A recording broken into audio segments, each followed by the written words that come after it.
السلام علیکم ورحمۃ اللہ وبرکاتہ۔ میں نے کہا کہ میں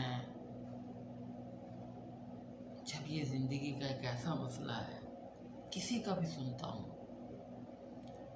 تو لگتا ہے دنیا میں جینے کا کوئی مقصد نہیں ہے۔ اتنے ظالم ہیں اور اتنے لوگ گھٹیا ہیں کہ ایک اچھا انسان اگر ٹوٹتا ہے کسی چیز سے تو وہ ایک رشتہ ہے اور وہ میاں بیوی کا۔ تھوڑی دیر پہلے میں نے رجب بھٹ کی ایک ویڈیو دیکھ رہا تھا، اس میں اس نے بلیک شرٹ وائٹ سی بلائنڈ ٹیپ پہنی ہوئی تھی اور وہ اس تکلیف میں بات کر رہا تھا کہ میں کسی کی اتنی ویڈیو سنتا نہیں ہوں، کیونکہ مجھے پتہ ہے کہ دنیا میں اتنے ظالم ہیں، اتنے گھٹیا لوگ ہیں جو اپنے گھر کا پتہ نہیں دوسرے لوگوں کے گھروں کی طرف سارا دن اسی کام میں لگے رہتے ہیں، عورتیں بھی اور مرد بھی۔ اور یہ پوری دنیا میں اتنے ہیں کہ ان 1 کروڑ کی تعداد میں بھی دلی قتل کیا جاتا بھی ہے، پوری قیامت تک نہیں ختم ہو سکتے۔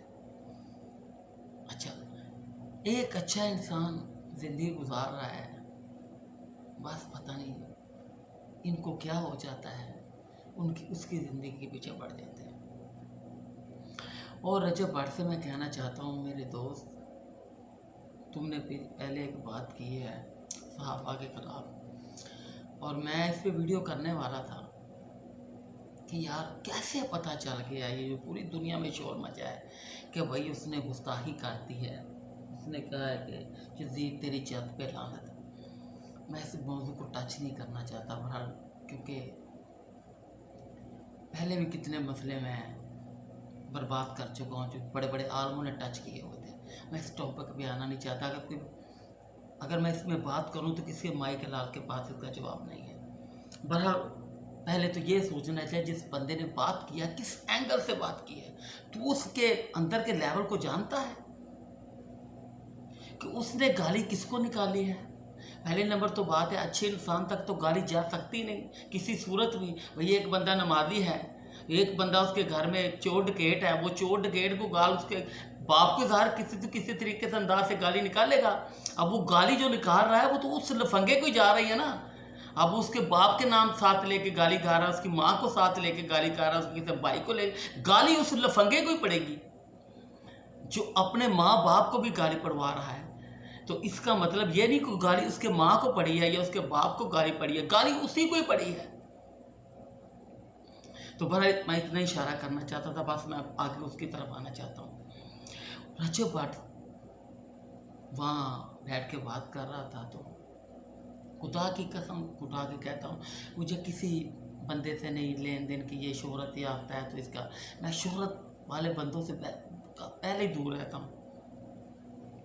میں نے صرف جس کرب سے وہ بات کر رہا تھا اپنی فیملی کی، یہ مجھے کسی دشمن کی بھی ہونا مجھے آگ لگ جاتی ہے۔ میں چاہتا ہوں کہ خدا کا واسطہ ہے، دنیا کا سب سے قیمتی رشتہ ہے میاں بیوی کا، ہر قسم کی دشمنی رکھو لیکن خدا کا واسطہ ہے کسی کی فیملی کسی کی میاں بیوی کے درمیان مت آؤ۔ اب وہ کہہ رہا تھا کہ میں نے 1 مہینہ پہلے اپنے سالے کو میسج کیا تھا کہ بھائی، اب وہ ایک بات کر رہا تھا تو میں نے سوچا یار محبت جس کے اندر ہوتی ہے وہ غلط نہیں ہوتا۔ اس نے کہا یار میری بیوی کا مسئلہ ہے، میں اسے منا لوں گا۔ اچھا، یہ جو بندہ کہہ رہا ہے نا کہ میں منا لوں گا، اس کے اندر محبت ہے۔ اچھا، اس کا سالہ آ کے کہے گا بھائی تیرا کیا مسئلہ ہے، تیرا کیا لین دین اس کی بیوی کی بات میں آ کے بتانا یہ مسئلہ۔ وہ صحیح کہہ رہا ہے رجب بھٹ، اتنا چھوٹا ہو کے تو اتنے بڑے ٹاپک پہ آگے بات کر رہا ہے۔ تو جب پہلے نمبر یہ کہ دوست بھی اگر جب بہن کا شوہر بن جائے نا تو اس سے بات کرنا ہی بہت مشکل ہوتی ہے، جب لوگ ایسے رشتے کو سمجھتے نہیں ہو۔ یہ تو میرے ساتھ کھیلتا رہا، یہ میرا دوست ہے، اور بھائی دوست تھا، اب کسی اور رشتے کے ساتھ ہے تمہارے۔